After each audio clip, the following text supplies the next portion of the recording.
ओम शांति। आज हम 6 जून 73 की अव्यक्त वाणी सुनते हैं। आज की वाणी का सार है समानता और समीपता। जीवन की नैया को पार लगाने वाले सिद्ध स्वरूप लाइट माइट रूप दिलाराम बाप बोले। आज बाप दादा किसको देख रहे हैं? जैसे बाप के भिन्न भिन्न कर्तव्यों के कारण अनेक नाम गाये हुए हैं, वैसे ही बच्चों के अनेक नाम गाये हुए हैं। आज किस रूप में देख रहे हैं यह जान सकते हो? संकल्प की परख कर सकते हो? आज बाप दादा अपनी मणियों को देख रहे हैं। कोई मस्तक मणि है, कोई गले की मणि है और कोई हृदय मणि है। तीनों प्रकार की मणियों को देख हर्षित हो रहे हैं। आप सभी भी अपने को मणि समझते हो ना? यह मणियों का संगठन है। मणियों में श्रेष्ठ मणि कौन है? यह भी हर एक अपने को जान सकते हैं कि मैं फर्स्ट नंबर की मणि हूँ या सेकंड या थर्ड नंबर की मणि हूँ। फर्स्ट नंबर की विशेषता क्या है उसको जानते हो? फर्स्ट नंबर है मस्तक मणि। उस मस्तक मणि की दो विशेषताएं हैं। स्वयं को स्वरूपों की विशेषताएं तो सहज जान सकते हो। अब सिर्फ जानना ही नहीं है, बल्कि यह देखो कि उन विशेषताओं के स्वरूप कहाँ तक बने हो। जिनका जो स्वरूप होता है उनको वर्णन करना सहज होता है। मैं कौन हूँ, कैसी हूँ, वह भी तो वर्णन करना है। सिर्फ दो विशेषताएं पूछ रहे हैं। है तो बहुत, लेकिन सिर्फ दो ही पूछ रहे हैं, तो भिन्न भिन्न विचार निकले। तो बाबा कहते हैं मस्तक मणि की दो विशेषताएं ये है, एक समानता और दूसरी समीपता। बाप के समान, इसमें आप सभी की बताई हुई बातें आ जाती है। बाप दादा लाइट और माइट रूप है ना, तो बाप समान अर्थात लाइट और माइट स्वरूप हो ही गए। बाप सर्वशक्तिवान है, तो बाप समान सर्वशक्तियाँ संपन्न हो ही गए। बाप सदा सिद्धि स्वरूप है, अर्थात सिद्धि को प्राप्त है ही। ऐसे बाप समान मस्तक मणि भी सर्व सिद्धि रूप है। जो बाप की महिमा है वह सर्व महिमा के योग्य अर्थात सर्व योग्यताओं का संपन्न स्वरूप है। दूसरी बात समीपता। बाप दादा के भी समीप, लेकिन बाप दादा के साथ ही सर्व विश्व की आत्माओं के संस्कार व स्वभाव के भी समीप हो। किसी भी प्रकार के संस्कार वाला हो, लेकिन बाप दादा के समीप होने कारण, परखने की पावर होने कारण, चुंबक के समान कितनी भी दूर वाली आत्मा को बाप दादा के समीप लाने वाले हैं। बाप के गुणों, बाप के कर्तव्यों के समीप लाने वाले हैं। समीप अर्थात चुंबक स्वरूप होगा। चुंबक समान और चुंबक के समीप होने कारण सर्व शक्तियों के आधार से विश्व के उद्धार करने के निमित्त बनते हैं। तो समीप आत्माएं विश्व का आधार और विश्व का उद्धार करने वाली है, वह है मस्तक मणि। ऐसे मस्तक मणि हर संकल्प में, हर कर्म में अपने को विश्व का आधार और उद्धार मूर्त समझकर हर कदम उठाते हैं, अर्थात अभी से ही वह ताज तख्त नशीन होते हैं। भविष्य का ताज और तख्त इस ताज और तख्त के आगे कुछ भी नहीं है। ऐसी महान आत्माएं ही ऐसे महान ताज और तख्त के अधिकारी होती है। सदा ताज और तख्तधारी बनकर चलने वाली होती है। कभी ताज उतार दे, कभी तख्त छोड़ दे, ऐसे नहीं। हर समय ताज और तख्तधारी। तो ताज और तख्त को जानते हो ना? विश्व के महाराजन बनने से भी अभी का ताज और तख्त सर्वश्रेष्ठ है। अगर संगम युग के राजा नहीं बने तो भविष्य के भी नहीं बन सकते। तो ऐसा समझे कि यह सभी महाराजाओं की सभा लगी हुई है। भविष्य तख्त पर तो नंबरवार एक बैठ सकेगा, वहाँ एक के बजाय दो नहीं बैठ सकते। युगल मूर्त तो एक ही युगल हो गया, लेकिन संगम का तख्त इतना बड़ा है जो जितने भी चाहे बैठ सकते हैं। स्थान है लेकिन स्थिति चाहिए। बिना स्थिति के तख्त पर स्थान नहीं मिल सकता। तो सभी ने अपना अपना स्थान ले लिया है कि अभी बुकिंग कर रहे हो। अगर ताजधारी न होंगे तो तख्त नशीन भी नहीं बन सकते। इस तख्त की कंडीशन बहुत कड़ी है बहुत बड़ा, लेकिन तख्त जितना बड़ा है उसको उतनी कंडीशन भी बड़ी है। मैं विश्व कल्याणकारी हूँ, यह जिम्मेवारी का ताज धारण कर लिया है। हर कार्य में विश्व कल्याणकारी बन कार्य करते हो या अपने ही कल्याण में लगे हुए हो। जैसे प्रवृत्ति मार्ग वाले कहते हैं हम तो अपनी प्रवृत्ति में ही लगे हुए हैं, वैसे आप लोग भी अपने ही पुरुषार्थ की प्रवृत्ति में तो नहीं मस्त हो। इतना ही जमा करते हो जो स्वयं को खिला सको, व स्वयं के लिए भी बाप से आशीर्वाद या इच्छा रखते हो। मदद करो, हिम्मत दो, इसी में ही लगे हुए हो। जो अभी तक स्वयं के प्रति लेने में व करने में लगा हुआ है, वह विश्व को देने वाला दाता कब बनेगा? क्या अंत में, क्या उस समय हाई जंप दे सकेंगे? लेकिन नहीं। तो देखो बाबा क्या कहते हैं कि बहुत समय के संस्कार वालों को ही बहुत समय का राज्य भाग्य प्राप्त होगा। यह स्लोगन सदा याद रखना कि अभी नहीं तो कभी नहीं।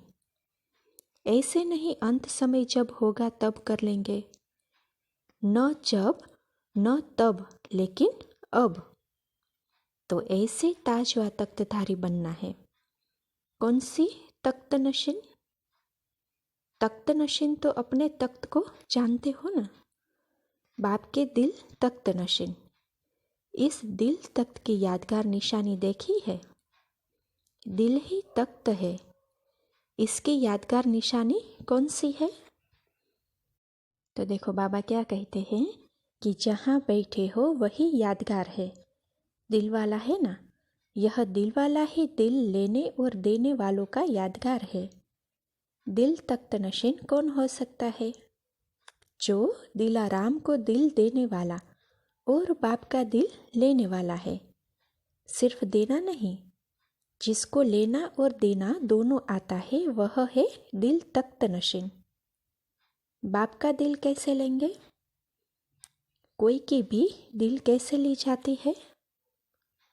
तो देखो बाबा क्या कहते हैं कि जो उनके दिल का श्रेष्ठ संकल्प हो, उस संकल्प को पूरा करना अर्थात दिल लेना।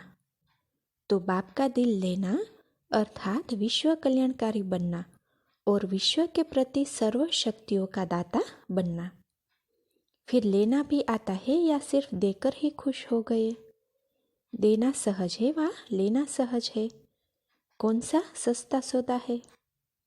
वास्तव में अगर देना आता है तो लेना ऑटोमेटिकली आ जाता है। दिल दिया बाप दादा को, तो जिसको दिल दिया उसकी दिल हो गई ना। जो चीज़ दे देते हैं तो वह चीज़ किसकी रहती है? आपकी या जिसको दी उनकी? दे तो दी ना, फिर वापस भी लेते रहते हो, कुछ दिल का टुकड़ा रखते रहते हो। अभी तक भी ऐसा है क्या? दिल देने वाले किसी और को दिल बेच दे, अमानत को कोई बेच दे तो वह अच्छा नहीं होता है ना। तो जब दिल दे दी तो दिल हो गई दिलाराम की।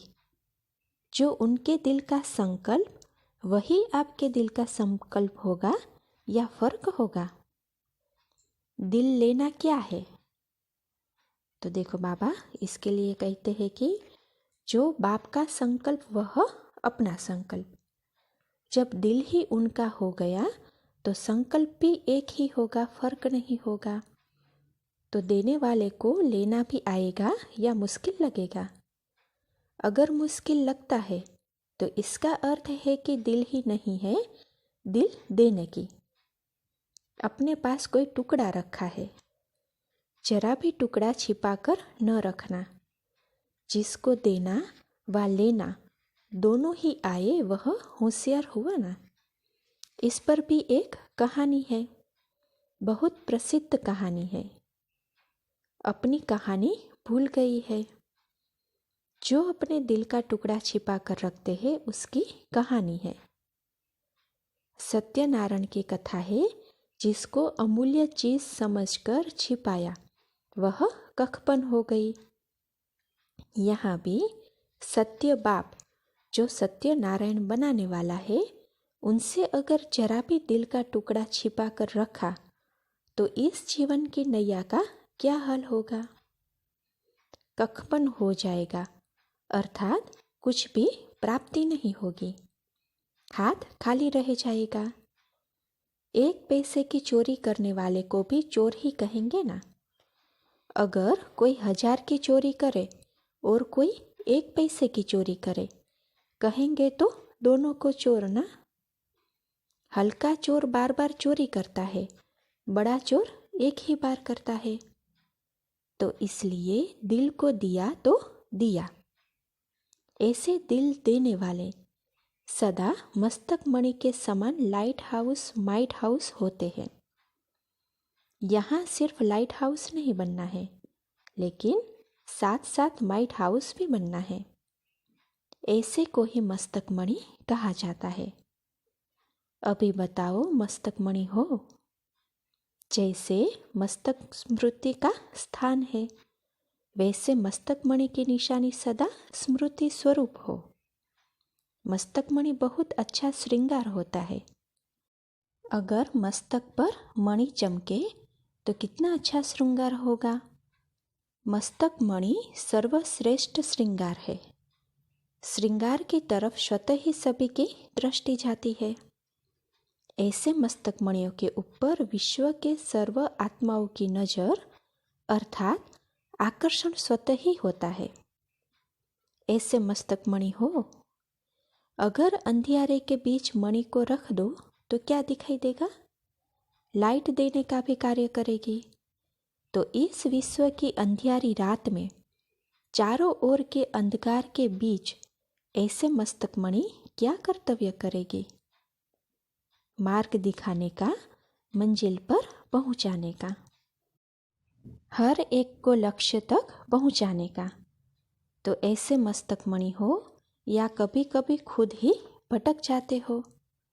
जो स्वयं भटका है, क्या वह दूसरों को मंजिल तक पहुंचा सकेगा? ऐसे मस्तक मणि कभी भी व्यर्थ संकल्पों के भिन्न भिन्न प्रकार के अनेक छोटी छोटी गलतियों में भटकेंगे नहीं। यह भी अनेक प्रकार की गलतियां हैं जिसमें जाने से मंजिल से भटक जाते हो। तो गलियों में अभी घूमते तो नहीं रहते हो। जब एक बाप की मत और एक ही लगन में मग्न होंगे तो क्या एक की मत पर चलने वाले एक रस नहीं होंगे?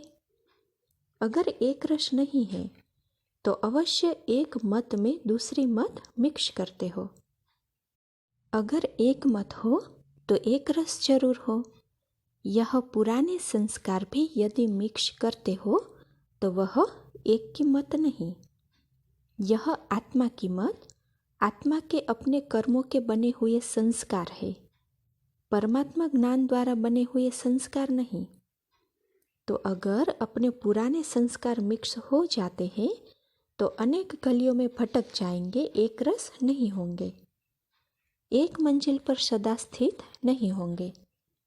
तो भटकना बंद होना चाहिए, न कि अभी तक भटकते रहेंगे। माया के भिन्न भिन्न आकर्षण में भटकना भी पूरा हुआ।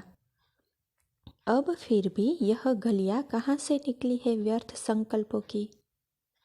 अपने ही स्वभाव की इन गलियों में भटकना बंद होना चाहिए।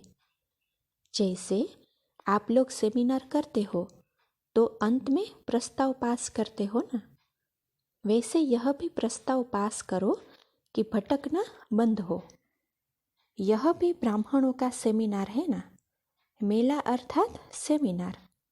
जैसे सेमिनार में बहुत पॉइंट्स निकालते हो और पास कराने का प्रयत्न करते हो, वह गवर्नमेंट तो पास करती नहीं, लेकिन यह पांडव गवर्नमेंट पास कर लेगी। तो आपस में मिलकर यह पास कर दिखाओ। सिर्फ ऐसे ही हाथ उठा लेना तो सहज है। इस अंगुली से कुछ नहीं होता। यह है दृढ़ संकल्प की अंगुली।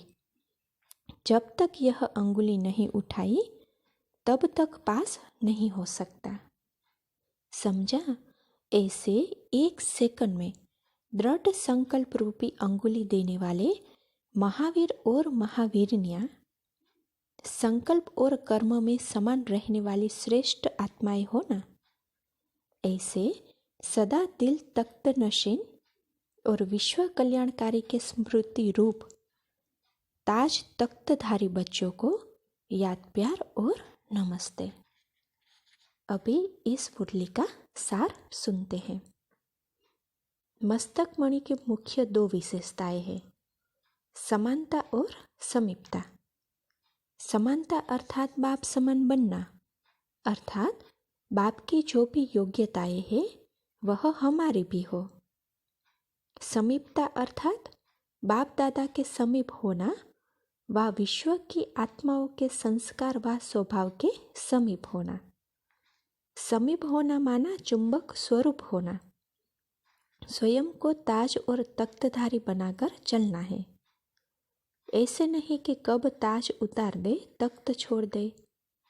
विश्व के महाराजन बनने से पहले अभी का ताज व तख्त लेना सर्वश्रेष्ठ है। यदि संगम युग के राजा नहीं तो भविष्य के राजा भी नहीं बन सकते। भविष्य तख्त पर तो केवल एक बैठ सकेगा, लेकिन संगम युग पर जितने भी चाहे उतने बैठ सकते हैं। अच्छा, ओम शांति।